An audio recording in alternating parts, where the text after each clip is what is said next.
Halo teman-teman semuanya, perkenalkan aku Lias Lia Ahmad Sejati. Aku merupakan mahasiswa dari program studi bisnis digital dan saya merupakan angkatan dari 2025. Saya membuat video ini merupakan tugas akhir saya di semester 2 di mata pelajaran atau mata kuliah Sejarah Pemikiran Ekonomi Islam yang diampu oleh Bapak Agus Waluyo selaku dosen pengampunya. Dan pada kali ini aku akan sharing-sharing ke teman-teman sekalian mengenai peran prinsip ekonomi dalam menghadapi fenomena pinjaman online.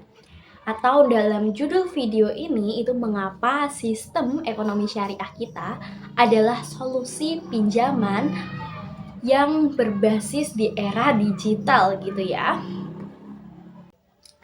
Dunia keuangan kini ada dalam genggaman kita. Kita dimanjakan dengan aplikasi pinjaman online atau biasa kita sebut pinjol yang menawarkan proses serba cepat, praktis, dan tentunya mudah diakses kapan saja. Namun tentunya di balik kemudahan itu ada harga mahal yang seringkali tak disadari oleh penggunanya. Berdasarkan penelitian dalam artikel saya, yaitu peran prinsip ekonomi Islam, dalam menghadapi fenomena pinjaman online ini, kita melihat sebuah ironi kemudahan akses keuangan justru menjadi pintu masuk bagi masalah baru, seperti jeratan bunga tinggi, penyalahgunaan data pribadi, hingga tekanan psikologis yang sangat berat. Hari ini kita akan membedah apakah sistem ekonomi Islam yang lahir dari sejarah panjang peradaban ini memiliki kunci untuk menyelesaikan masalah ekonomi digital modern ini. Mari kita lihat data dari 81 responden dalam penelitian ini.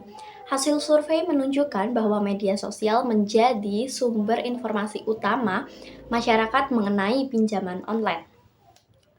Promosi yang agresif di media digital ini membuat masyarakat semakin familiar dan akhirnya tertarik menggunakan layanan ini atau biasa kita sebut pinjaman online.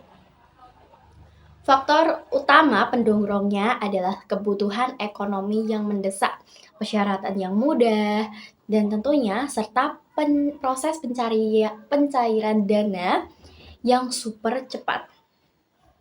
Menariknya, sebagian responden merasa malu meminjam uang kepada keluarga atau kerabat, sehingga pinjaman online ini dianggap sebagai jalan keluar yang lebih privat dan tentunya lebih praktis.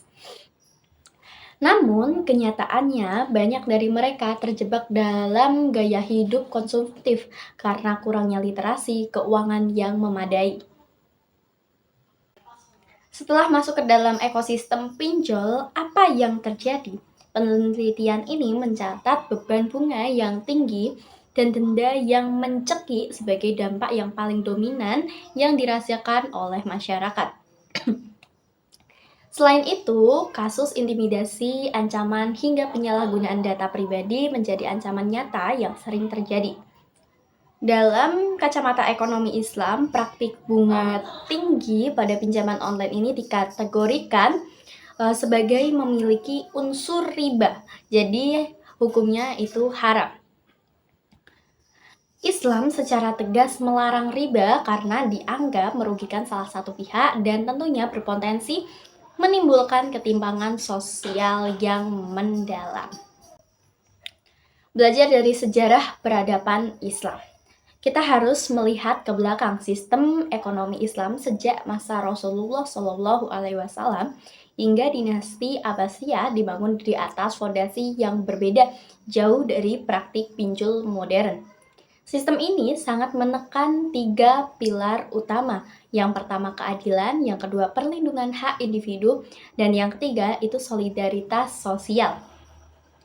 Pada masa itu, peran institusi seperti Baitul Mal sangat krusial dalam mendistribusikan kekayaan secara merata dan membantu masyarakat yang membutuhkan.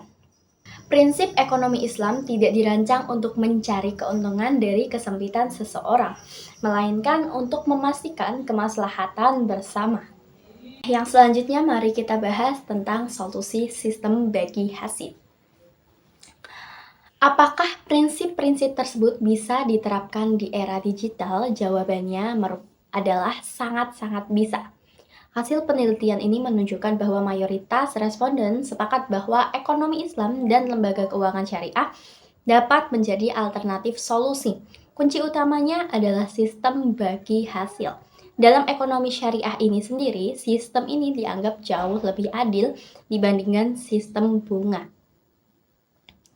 Mengapa? Karena sistem bagi hasil tidak memberatkan salah satu pihak dan memastikan adanya transparansi dalam transaksi. Jadi, semua dilakukan secara transparan, jujur, dan keadilan. Nilai keadilan dan solidaritas sosial inilah yang jika diterapkan dengan teknologi digital yang tepat akan menjadi sistem keuangan yang lebih manusiawi.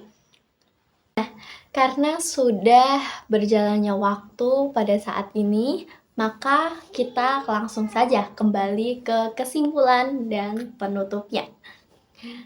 Sebagai kesimpulan, artikel Peran Prinsip Ekonomi dalam Islam menghadapi fenomena pinjaman online menekankan bahwa sejarah ekonomi peradaban Islam bukanlah sekadar cerita masa lalu. Ia adalah dasar etika solusi nyata untuk menghadapi tantangan ekonomi modern.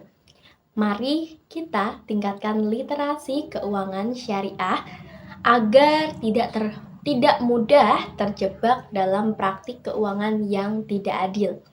Terima kasih telah menyimak. Semoga informasi ini membantu Anda mengambil keputusan dengan bijak.